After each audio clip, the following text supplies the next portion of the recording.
What do you see as the biggest challenges that will come in the next term, assuming you're elected? Yeah, I think the biggest challenge that we're going to have over the next term is recognizing that whatever projects we want to work on, whatever our priorities are going to be dependent upon what's happening at the state and national level. You know, and that's one thing I've been trying to do is not say, that we're just going to deal with the hand that's dealt us, but that we're going to try to actually change the hand that's dealt us. We're going to push back on some of the state and federal policy issues. And with the state budget being as awful as it's been, trying to make sure that we're not getting lumped with more and more responsibilities and less money to get it done is going to be pivotal. So that's important. That's one thing that I'm really hoping that I can continue to provide that. Along those lines, do you think you can save school buses? We're working on that already. Supervisor Clendenin already provided a letter that went to our elected representatives, Wes and Noreen, and the governor, and they've responded by forming a larger coalition with other legislators pushing that issue. Last time, when there was a meeting down in southern Humboldt on that, Cliff took the general manager and operations manager from Humboldt Transit Authority down there with them to try to figure out if we can use this new southern Humboldt transit system to modify the route, modify the schedule, to try to create some kind of a surrogate system to be able to support the buses so that maybe they can do a lesser level of service and we can backfill that. So we're looking at both things. I'm working on, similarly, I'm pushing back on the post office closures issue. I'm going to be later this month going to D.C. Primarily on the Klamath Dams issue to do some lobbying on that. But while there, I'm going to be meeting with representatives from the Postal Service. I'm going to be meeting with folks on a number of other issues, including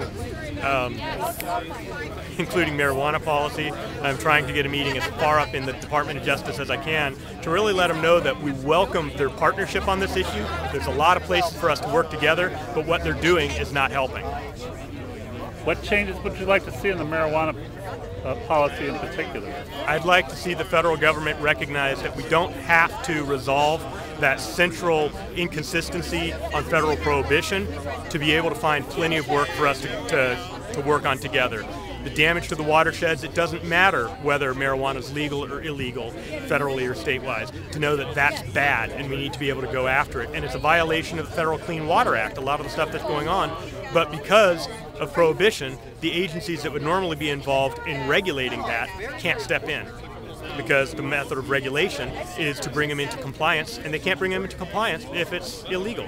So there's things like that, or just trying to deal with the money. The fact that federal prohibition keeps this in the black market, prevents people from being able to daylight the money, which would be really helpful for whether you want to, whether you believe in safe access, and we're trying to provide that here, and we want our businesses to be legit, or if you want to be able to track the bad guys. Being able to bank the money is an important piece of it. And it's a matter of where federal prohibition prevents us from being able to regulate, prevents us from being able to actually reduce the harm from this industry. Your opponent, Karen Brooks, is making a issue of smart meters. Mm-hmm. Do you have any thoughts on smart meters? I believe people should have a choice of what kind of meter they want to put on their house. I've led that issue for our county, for our board. I've written a number of letters to the CPUC saying that people should be able to delay installation until there's a realistic and fair opt-out system in place, and that means that and now that they've had an option put forward, the problem is that they're now suddenly going to charge people to have their meters inspected, which is something they've never done before, when in fact what that should show up as a $15 a month savings to people who are suddenly not going to have a meter reader coming out there. Do you have a smart meter on your house? Yes, but I've supported my neighbors who've been opposed to it, and other people, because I think that, again, I believe in as a property rights issue. I think that where there's a reasonable option, someone should have be able to say what kind of meter they want to have on their house. On a similar track.